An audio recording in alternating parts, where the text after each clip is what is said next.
All right, some basics first.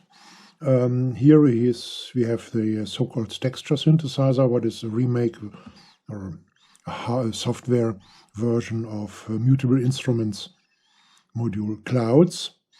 At first I feed some audio in. So,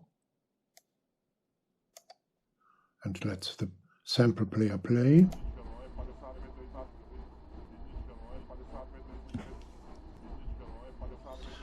So, and after some time I freeze it.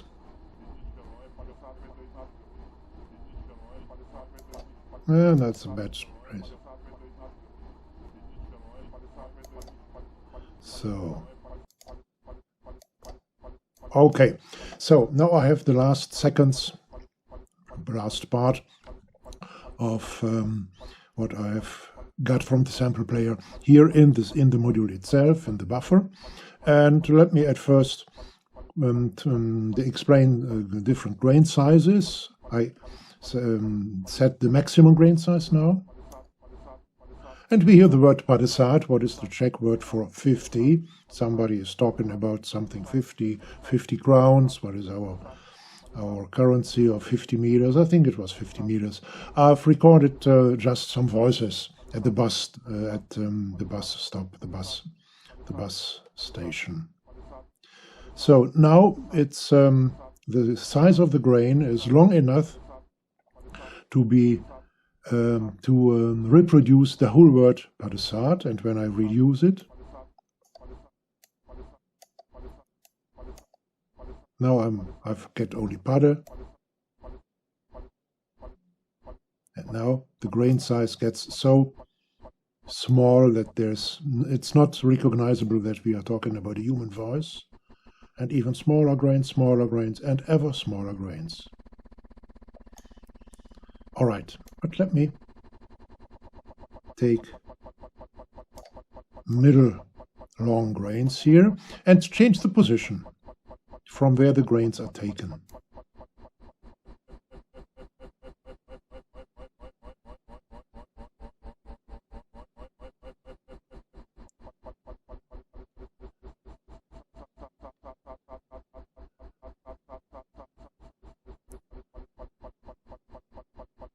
All right, and now the density, how many grains which don't start at the same time, don't start and end at the same time, are played simultaneously. I increase it.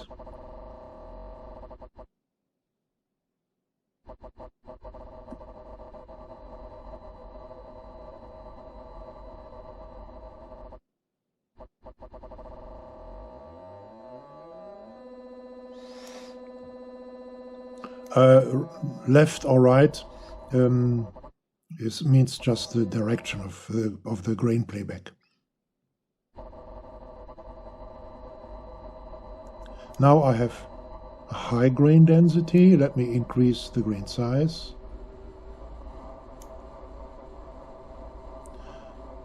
And there are so many grains at the same time being played back now. Grains which don't start and end at the same time, so that we can't see or can't recognize the word padesat anymore. So let me reduce.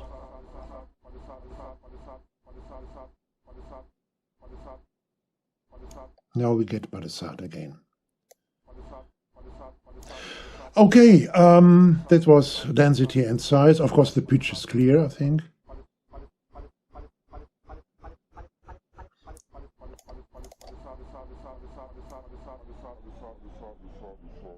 Yeah, we know this. But, and again, you will recognize, or you have recognized, that the whole length of what we hear, the whole length of each playback is unchanged, even if the pitch changes. Okay, let me open another preset.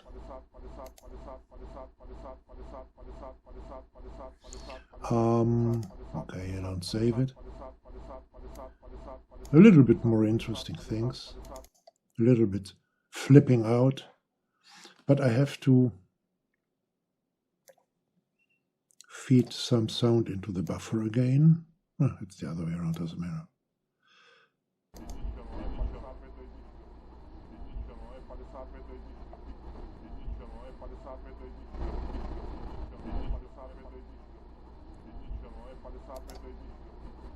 So I hope I have caught a nice part of the audio. By the way, in real life, of course, I prepare the audio which which is meant to go into the buffer, into texture, or through texture. I prepare it well, fine-tune it, and take the right parts out of it, and so on. Just now I have taken what I've by chance found on my hard disk. So, but let's have a look at the patch here. What is going on here? We have 3 modulations going on, 2 of which are random modulations by these LFO noise sample and hold units, the one above here and the 3 modules below. The units above, the modulating group above, modulates the size of the grains randomly making them smaller and larger. The group here to the left, down to the left, modulates the position from where the grain is taken. And the group here, which doesn't contain a sample and hold unit, but only in 2 LFOs, modulate the density. Let me explain why 2 LFOs.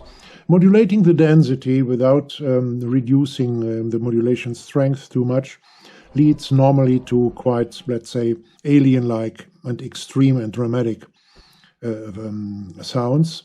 And I want these sounds to be heard only for a short time here and there. And this is the reason why I switched the modulation by this LFO. I switched the modulation on and off with the square wave of this LFO modulating the VCA. So main modulating LFO into VCA, which is switched on and off, and from there to density.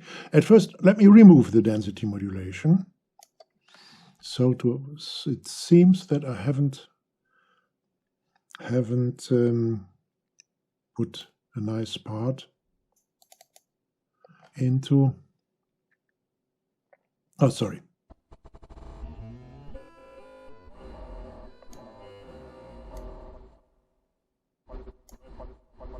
Yeah. So that's a good offset for the density. Yeah, you see the position is changing and the length of the grains is changing. Sometimes we hear a longer part of the word padesat, sometimes a shorter. Sometimes we hear some noise before the word padesat and sometimes later. So now I insert the density modulation again.